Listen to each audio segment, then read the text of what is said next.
Hello, ladies and gentlemen. Good morning. Happy to be in the round with you and want to give you in the next upcoming 20 to 25 minutes a short overview about the Telecom Intelligence Hub and about our use case set it up on the UMATI Showcase demonstrator with VDW.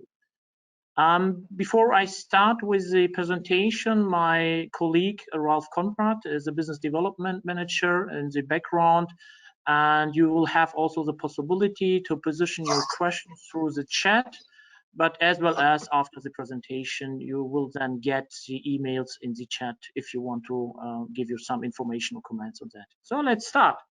I have 3 chapters for my presentation. The first one is shortly given a short introduction to the challenges we see in the machinery area. A second one is to give also an explanation to the DIH. And the third one would be then our common set it up use case approach with the VDW, how we have an example to get machine data based on the OPC-UA level, and how does fit in the UMATI concept. So that's it. So 3 blocks, and I would say let's start.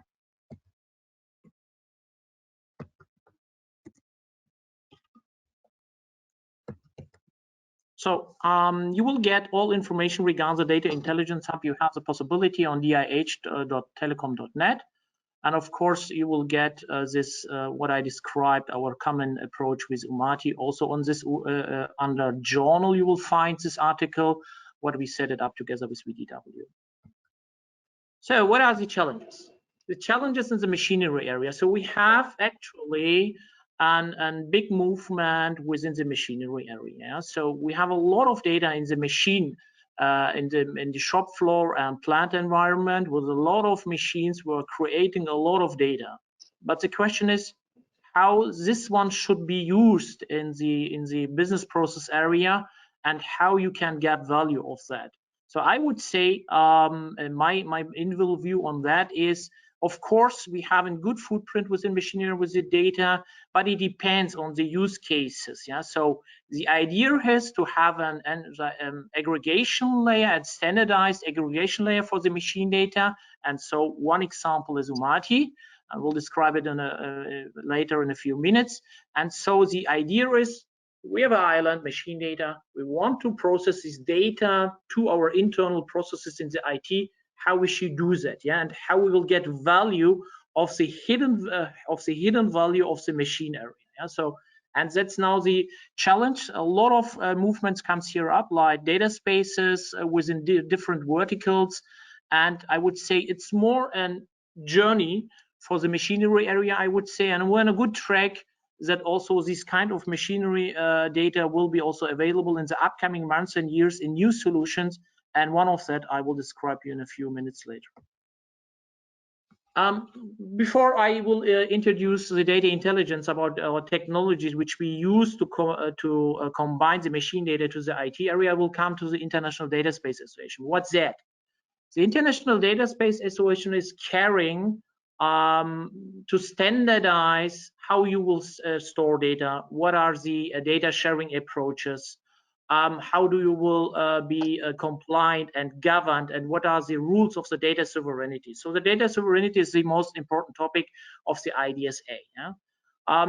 T-Systems Deutsche Telekom is one of the founding members here, and based on the reference architecture papers we will create, starting with the 2016 and 17, Telecom decided to set up and data sharing data platform approach was underlying on data sovereignty, so that the owner of the data have the full control of the data and can make this available for different use cases, especially also in the machinery area.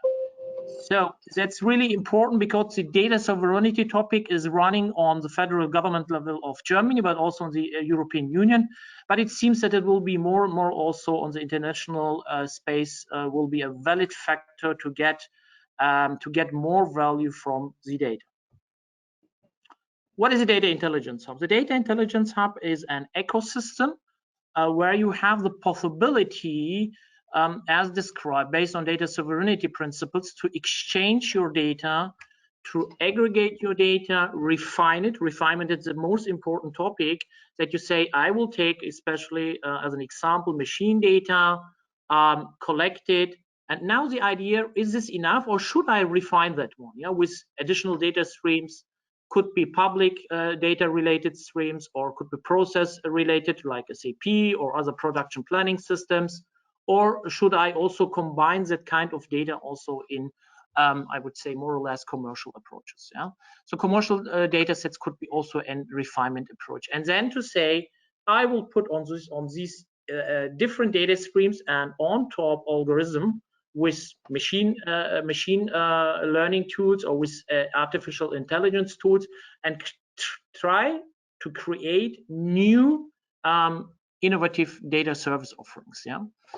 These under the, I would say, these under the under the rule and regulations that the owner of the data has a full control, as described on the data sovereignty approach. So what we did, I described it just before. We have different data streams on different data sources. We aggregate and combine them, and have then in the middle layer on the data intelligence hub called so-called Workspace, where we have the possibility to combine different data streams and put on that an intelligent algorithm with the idea. So now what I will do with this new data offering, I will provide it to my service partners, I will provide it internal to other line of businesses, yeah, and that's so that you say, okay, what kind of use cases you can set up here, yeah.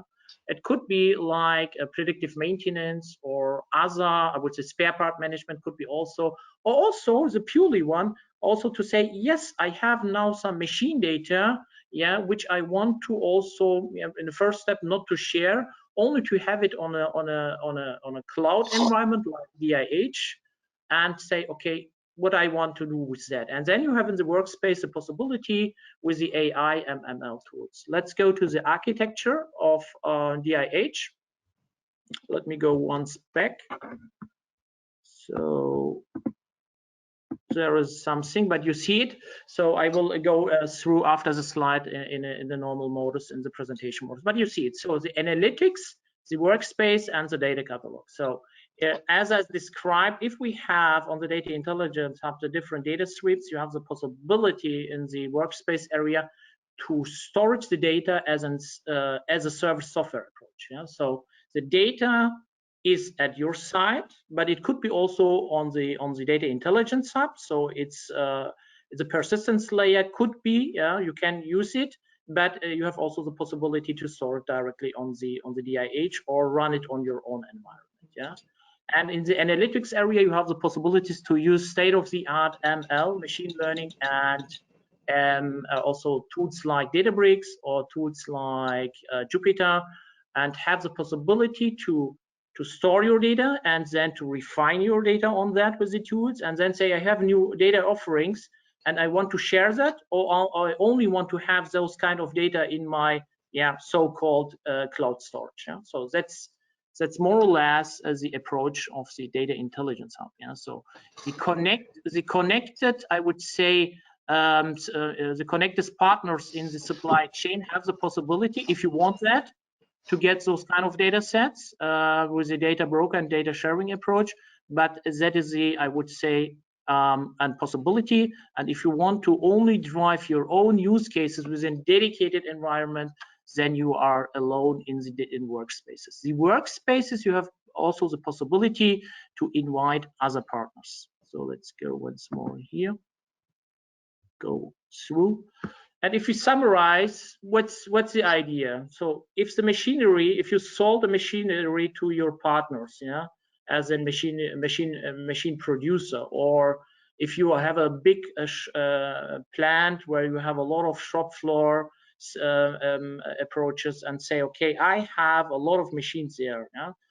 Especially, so my impression is that a lot of machines have a lot of data with value behind that, but the idea is to unbreak them, yeah, to unbreak those kind of data, make it available as a single data stream, or combine it with other data streams, like the production capacity, the order of production, how is the range of the order of production, and makes them also available for production planning systems, or also to set up, as described, a business process optimization within spare part management or with also predictive maintenance approaches. So it's all about automation and optimization of business processes and combine the different islands and data set islands together. Yeah? Let's go through. So let's go to the, what is UMATI? Yeah? So it's more like an API concept based on UPC-UA, the standardized machine communication protocol, and the universal machine technology interface called UMATI, driven by our partner VDW and VDMA, is a specific, I would say, derivative of the OPC-UA standardized machine communication. Yeah? And based on that, we see it also in the market that a lot of new customers are concentrating and focusing on UMATI, and this standardization, machine communication standardization, becomes more and more important. Yeah, so that you have an unified machine communication layer coming from the shop floor or from the plants and go to the internal business processes or in the IT environment you have. Yeah. So what we did at 2019 was really interesting. It was roughly, I would say, more than 100 machines on the fair halls in Hanover, where we connected about more than 100 machines from different 70 suppliers. We connected, and we have 3 condition monitoring status. The production is started, the production is ongoing, the production has failed. Yeah, so we take the production state of the machines, take this machine data, flow it to the OPC-UA based UMATI standardized protocol, and then makes them visible and appearable in a dedicated so-called UMATI showcase demonstrator developed by VDW. VDW was more on the client side, and we was more on the integration side to the DIH. Yeah, so. And that was really interesting. So to say, yes, we have the possibility to take different machine suppliers, have the possibility, which have their own data sets, and make it available to an aggregated state on the data hub of the Deutsche Telekom, and then to decide, okay, how is the state of the production of the machines? Yeah, and to say, have the possibilities to share the production orders probably, and that is also the idea to say, flexible production environment. Let's go a bit deeper to the use case. And what we have there, as described on the fair, here are the more or less 70 suppliers on the fair. And then we have the connector. The connector is the most important one because based on the OPC protocol, you see it on the left-hand side, yeah, and that we say we take the machine data, the connector take it up, and then push it to the distributed data store. And this one also based on the OPC protocol. So, and here's the aggregated approach, yeah, that we say we take machine data, aggregate it on the data intelligence hub data store, yeah, and then to say, okay, what can I do with that? What is the flexibility if I have those kind of data? As described before, you can allocate this one to the partners you want to involve and say, yes, I want to share my data with my different other line of business units, or to my service partners, or probably also to some different plants you have all over the world. Yeah, and that's a flexibility. So to say independently, what is the use case behind to take machine data, put it on an aggregated layer, secured, yeah, and then to say, okay, this secure data storage I want now to share with my so-called chosen partners or internal line of business contacts. Yeah, and the data hub has an approach for load balancing. So then you have 2 to 3 instances. You can also set up multiple data hub instances, that you have also the possibility if something comes up regarding, I would say, service levels or regarding availability of systems, so that you have the possibilities that the data set you want to share on a global scale or on a national scale is also valid for the execution. Yeah. That's more or less the OPC UMATI EMO 2019 showcase demonstrator case. So what we did together with VDW and VDMA is, so we have a more or less consulting approach where we act together and independently. What's your state regarding, I would say, digitalization of your machinery area, that we say based on your maturity level, we can step in where you are. Yeah, it could be also the first step of the ideation, or you have your ideas, you have your understanding of your use cases. Then we step in and have the possibility to support you here and to say, okay, we have also some, I would say, OPC architects and technology engineers who can support you, or you have more explanation, need more explanation on the to define the use cases. Then we are on the ideation workshop.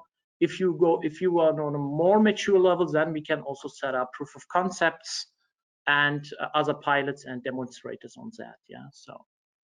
Yes, that's it, Christian. From my side, I want to give you the 3 topics, 3 chapters, and now to the round. Feel free to position your questions through the chat to my colleague Ralph, or of course now in the Q&A session we have in the current stage.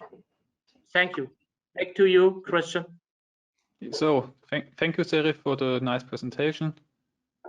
So as Serif also already told you, please write your questions in the chat if you have anyone. Otherwise, I can start with the first one. Can you if you think about the modern production line, there's also many old machines. So can you connect them also without OPC UA, or is it limited to OPC UA at the moment? At the moment, the described and showed presented approach is only for the machines who can talk on the OPC UA level, huh? And UMATI is one derivative from that. Yeah. What we also now what we also have in discussion is the MT2K level. Yeah. What we also discussed, that is also a possibility. And that could be because you have a lot of different machines in the shop floor, as described from you, Christian. Yes, our focus is on the OPC UA approach together with VDW and VDMA, but of course we are also in discussions with customers to set up some connections to MT2K. Yeah. Okay, thank you. Are there any more questions, or do you have any special topic, for example, some example instance which you can show? Topic. It would be great if we will get some feedback also from the round. If you have some questions to the showcase demonstrator case or directly to the data intelligence hub, happy to get your question on that. Yeah.